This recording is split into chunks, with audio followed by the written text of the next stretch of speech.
Hello, my name is Sheryl Shaffer. I'm host and producer of Veterans Helping Veterans TV show. Today we're at U.S. VETS Initiative at March Air Reserve Base in Riverside. U.S. VETS is a wonderful organization. Today I'm going to introduce everyone to Frederick Robinson. So Frederick, tell me what branch of the service you were in. United States Army. Okay, and you were infantryman. Infantry. Okay, and when were you in? 1977 to 1981. Tell me what happened to you after you got out of the military. Oh man, a lot of things. Drugs, alcohol, the whole enchilada. Was it because you just were having a hard time transitioning from the military into the civilian world? Was that part of it? Yes, that's part of it. You know, because you got more liberty to do things you wouldn't do in the service. You know, you wouldn't try this, you wouldn't do that. And so when you're out there, you say, wow, I've been missing this for these many years. Let me catch up. Going in and out of prison. And this last time, I had made a promise because my father had passed the one time I was in prison. So when I got out this time, I didn't want to go the same route. I knew I didn't have a place to go to. I knew if I went to the same spots with the same people, then I would just be caught up in everything. And so while I was in prison, they had veterans come in and talk to veterans, and they brought up U.S. VETS, and gave us a booklet and thought about it, and it sounded a good thing to do. So when you got out of prison, is this the first place that you came? Okay, very good. How long ago was that? That was a year and 3 days, 16 months ago. Wow. And Yeah. how much has your life changed because you came here?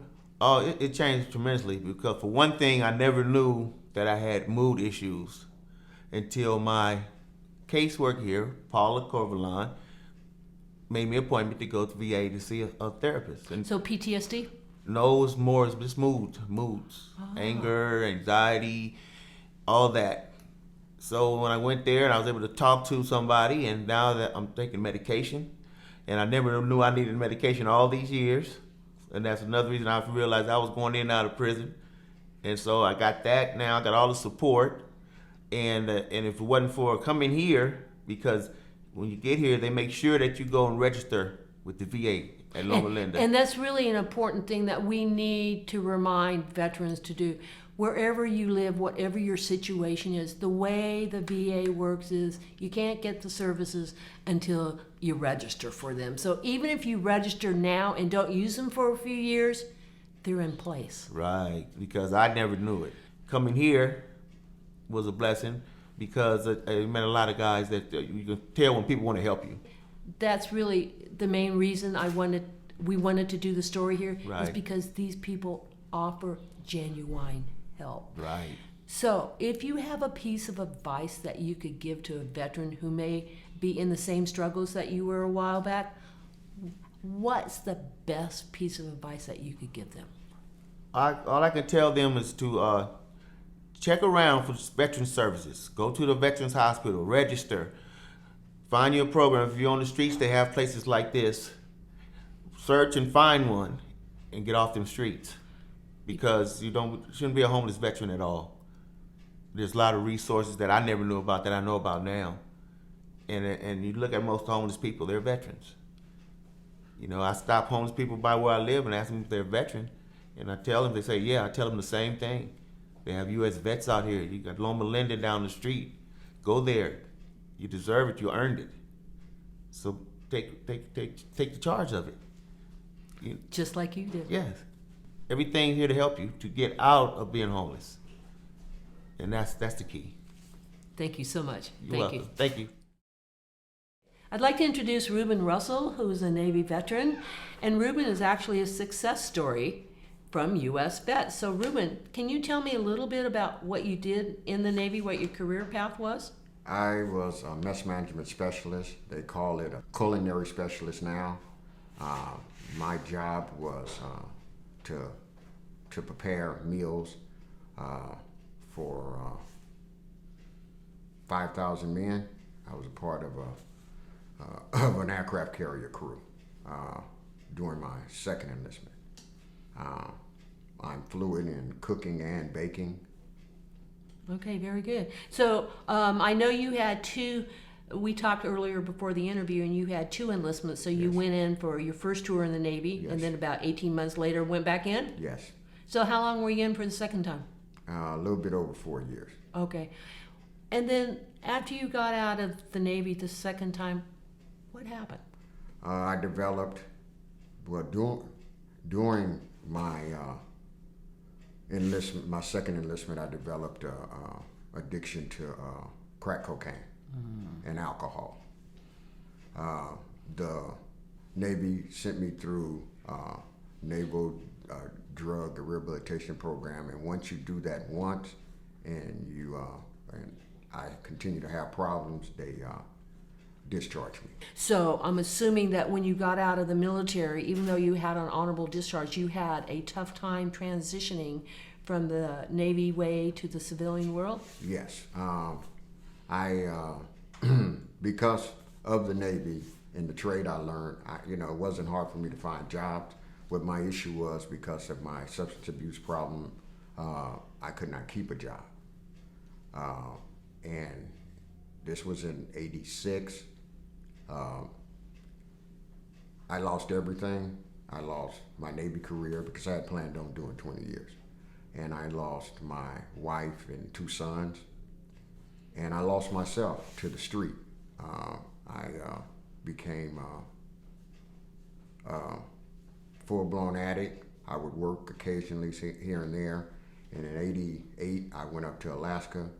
Because of the discharge, I didn't think I had VA benefits coming. But while I was in Alaska, I happened to meet a friend at an AA meeting who worked for the VA, who looked me up in the computer and found that I was eligible for VA benefits. And, I thank God for the VA. First of all, I thank God. But, if it wasn't for the VA, I'd be dead now. I have a chronic illness. It's called sarcoidosis. It's in my kidneys and in my joints and in my eyes. I'm partially blind in one eye from it, and my kidneys are working at about between 70 and 60%. If it wasn't for preventive measures that the VA has used for my medical reasons, and if it wasn't for the VA having substance abuse programs, homeless vets programs, back to work programs, I would be dead. I really believe I'd be dead or in prison. So when you were up in Alaska and your friend turned you on to the VA and you got some treatment up there, and then you moved down to Southern California, how did you end up learning about U.S. vets? Through the Noble Linda VA. Ah, okay, very good. I had been here once before. I was here last November, and I couldn't stay clean. And I let negativity drive me up out of here. I stayed here for a little bit over 30 days, and I went from there. One of the clinicians here actually got me a residency at a per diem program in Desert Hot Springs, and I went there and I did good. I obtained a job at a resort in the Palm Springs area. I purchased a vehicle. I did all the outside fixing up, but I didn't change on the inside. So I relapsed. I relapsed last April, and from April up until December, it was in and out of homeless shelters, in and out of this, in and out of that. Actually went to jail for a while. And last December, actually December 10th of last year, I woke up in a crack house and got on the bus and went out to the VA and went and called the outreach You just coordinator. couldn't do it anymore. No, I couldn't. Couldn't live the street life anymore. It just wasn't worth it. No. And, somewhere inside of me through all these years of substance abuse, I always had that hope. Hope never left. And I thank God for that. But I went, I caught the bus to the VA, and I called the outreach coordinator here. And you know, he was out at the VA. We met, and he kept saying, well, I need to do this. And what I'm trying to say, he kind of kept putting me off. And I believe today that he kept putting me off, whether it was intentionally or not. I needed to know how serious I was. Well, right, because these kind of programs only have so many vacancies. Right. And the people that come into the programs, they have to be serious about their recovery because Yes. there's too many other people waiting Yes. to get in. Yes. And the coordinator, you know, brought me out here. And, you know, that was the first day of the rest of my life. You know, I had to detox because I was not feeling well. They let me detox for a few days, and then I joined the other vets in the SAT program, the Substance Abuse Treatment Program. Over at Loma Linda? No, here. Okay, so. Here at US Vets, which So- is one of the best programs that, you know, because the coordinator for that program deals with the individual more than he deals with the group. There's groups, you know, and we got intimate. And I guess because when the teacher is ready, the students appear. And I was ready. And I'm ready. I had already put in for a VASH voucher, which helped, which is in partnership. VASH is in partnership with the Section 8 program. And VASH, for people that may not know what that is, VA supplemental housing. Yes. Okay. And so I was already on the list, and I got the voucher shortly after coming here. And I was real fearful of leaving here, what I'm thinking prematurely, because I didn't finish the 90-day program. But I think I got up to like 87 or 88 days. Okay, close enough. And well, for me, Yeah. you know what I'm saying? You don't Yeah. need a diploma because this is a lifetime thing. You know what I'm saying? It's not about getting a certificate. It's about using the tools, the materials from the program, the lifestyle change to go on with life. You know, for years I thought going to these programs, getting a certificate, I was cured.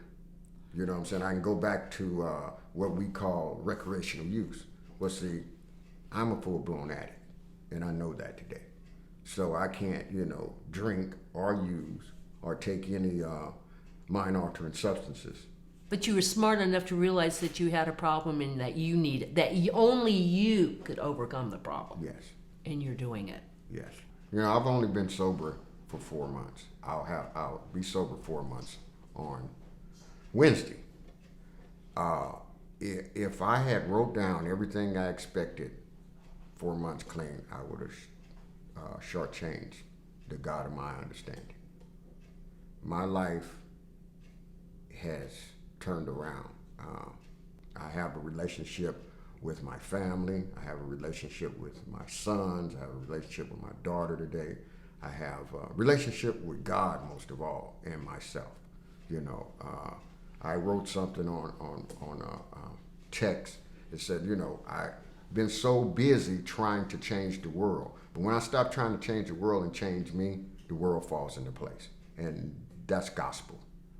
When I get out of the way and let the world do what it do, and do me, everything seems to work out. Reuben, I couldn't have said it any better than that. There it is.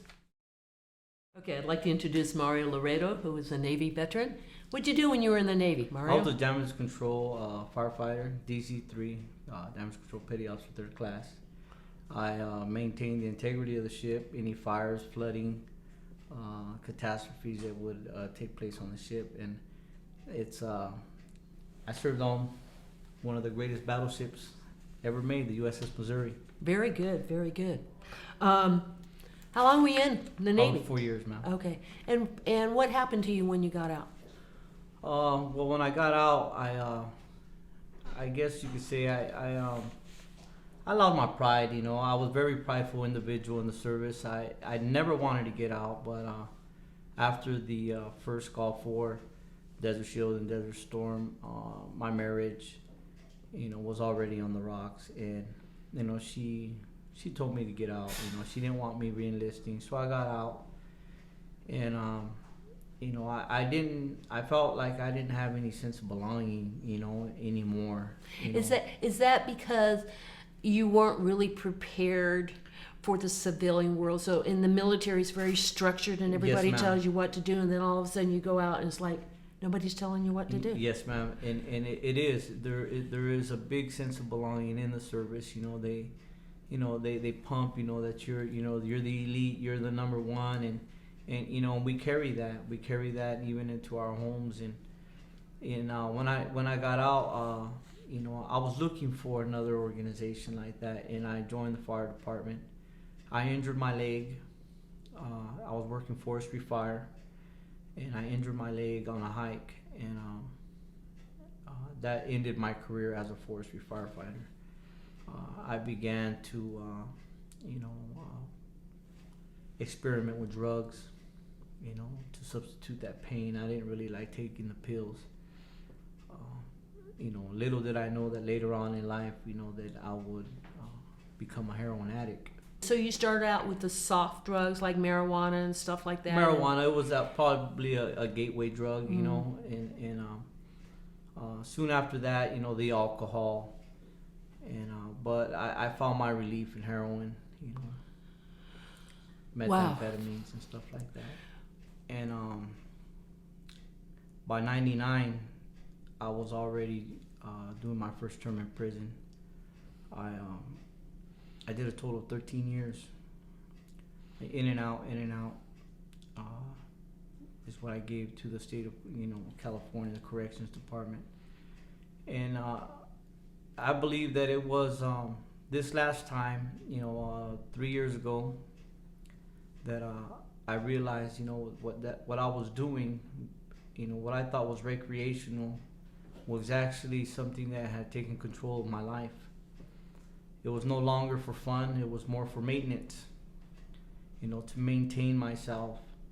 And, you know, I lost my children, I lost marriage. Actually, I lost 2 marriages, 2 homes. And, you know, I began to realize that there is something wrong. You know, I went back, you know, into a gang, you know, into my, you know, my hometown where I grew up at in Bloomington. And you know, that's where I found my belonging again. When you went back to the gang life, what happened to you to get you to US Vets? That's what I'm after. What happened was, I ended up in prison, you know, with jail in 2010 for an assault, attempted murder. I was in prison, and someone invited me to an NAAA meeting there. And they have other meetings as well, Al-Anon meetings there. And to my surprise, there was a veteran meeting going on. And so when I got to the door, you know, I said, well, let's go. You know, he goes, no, it's over here. That's for the vets. This is the NA meeting. And I told him, well, I'm a vet. And he says, well, go check it out. Go check it out. And I went and I presented myself, and they said, yeah, as a matter of fact, the following week, Mr. One of the directors here had went over there to talk to us, and him and some other veterans, wondering whether if there was any vets interested in coming into their program. And it really, you know, that's when it opened my eyes that I didn't want to come back out into the same old, you know, I'm a 2-striker now. You know, I didn't want to risk my life, you know, in any other place. So I began to talk to him, and he told me, you know, Mario, you're a good candidate. You know, you have no room to be playing around, brother. You know, we want to help you. Come home. See, I think you just said it. Come home. You really, although you were physically home before when you got out of the Navy, your mind was still in the Navy, and you never got over that. I never did, man. And it was, you know, those words were very, very powerful. Very powerful words. Because finally, you know, I could have somewhere where I could be a part of a family again. You know, a sense of belonging, a sense of entitlement. You know, where they looked at me not as a gang member, not as a heroin addict. as a comrade. Right, right. It's the camaraderie Yes, ma'am. that Yes, we always look for. And I came here, and I was excited. I was very excited to be here. Some of the rules, I bucked and I kicked a little bit, with my counselors, Erica and Paula, but they're for a reason, they're there for a reason. I've humbled myself, and, I stayed here, I believe, about 4 months. I utilized every resource that they brought to the table. And they taught me how to humble myself for once, keep my mouth shut, and, how to utilize the services at the U.S. VETS, at EDD, even the drug program they have here, the SAT program that they have here, going to the 12-step meetings. Just learning to be still, and not run from every situation, not run from every problem, but to face it, because being in prison for so long, I got comfortable. That was my lifestyle, and I had a change. And everyone's fearful of change because I was fearful of the unknown.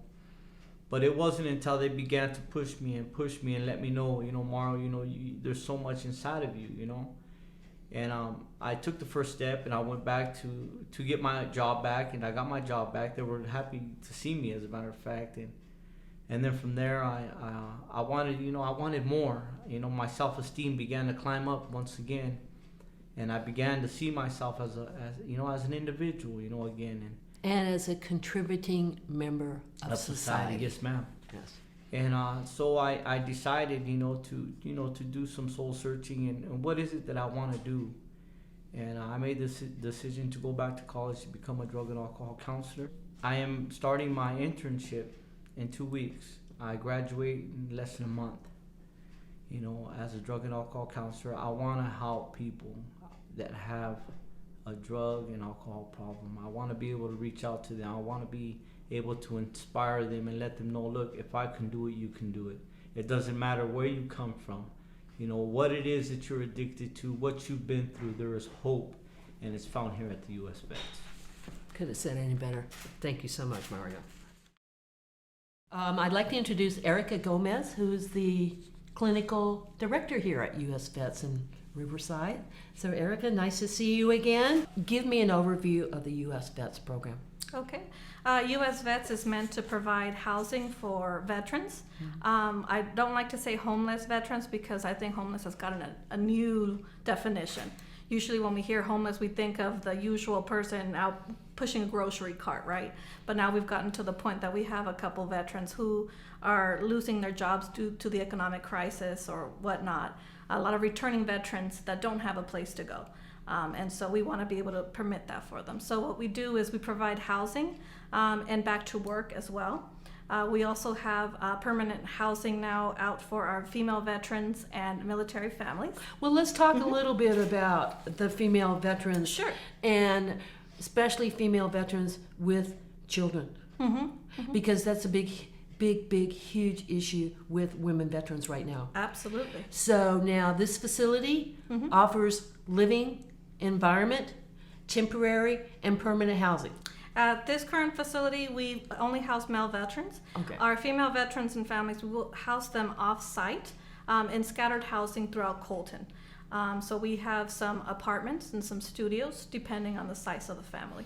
And we will work with them in terms of the income and to how much they'll put in, how much we will put in for the rent. We also have counseling and then back to work program, as well as some work skills classes. The idea is for them to work towards goals to move out into permanent supportive housing and employment. Very good. How many residents are here? Currently, at this facility, we have capacity for 127 veterans. Okay. Right now, I'd like to say we're probably at 116. We have emergency beds where we can also hold them. If those get filled, then we have partnerships with other shelters in the area, and they can stay until we have room. So let's make sure any veteran out there that sees this understands what you just said. If they need a place to stay, you provide that. Temporary, it's here. For men, it's here. For women with children, you put them in transitional housing or into a permanent home Correct. in the Colton area. Absolutely. So there's no reason for a veteran to be homeless, is there? No, that's our goal, is to try and end homelessness with our veterans. Job developer and our career counselor they'll do an assessment to see where their what work history they have and what kind of things they qualify for, and then we start gearing them towards that direction to the right job that's meant for them. Very good. So really, instead of having a veteran go to 12 different agencies, you try to have at least agency reps here. So it's kind of like a one-stop shopping. One-stop shop. Yeah, we want them to utilize all their resources. So it's not just a shelter. It's a program that helps you to get back out into the workforce. And see, that's the other thing, because there are some veterans out there who don't want to work Correct. or cannot work for whatever reason. You're still going to help them, though, right? Absolutely. And we have our champs, which are our folks with chronic homelessness and disability. Obviously, they can't get back to work. But we go ahead and house them here, and they pay part of the rent, and we pay the other. So what is your success rate here? Pretty high, I would imagine. Yes, it's getting there. We're slowly putting in more resources to play here. Just like my part, I think when I first met you, I had mentioned the clinical component is quite new here, and a lot of the reasons why some of our veterans weren't getting employment was because we needed to deal with some of those mental health issues that were barriers for them to get employment. And how do you do that? I have counselors here on site. I'm actually one of them. We partner up with USC and National University, and we have MSW interns and MFT interns here as well, and they help me do the counseling piece. So very good. So really, coming back to homeless veteran, is it a choice? I mean, everything in life comes down to choices. So if there's help available and there's agencies and people like yourself who's out there, this is your career, this is your livelihood, this is what you love doing, is helping people overcome. Absolutely. Then it really comes down to the veteran making the choice. They have to decide. Yep. And sometimes we get that. We have some veterans that come and they're not quite ready to make that move. And they'll leave and they'll come back when they are ready. Our intention is to serve those who served and be able to help them get the resources that they need and put them in the right direction. That's it. Put them in the right direction. Absolutely. Thank you, Erica, so much. Thank you.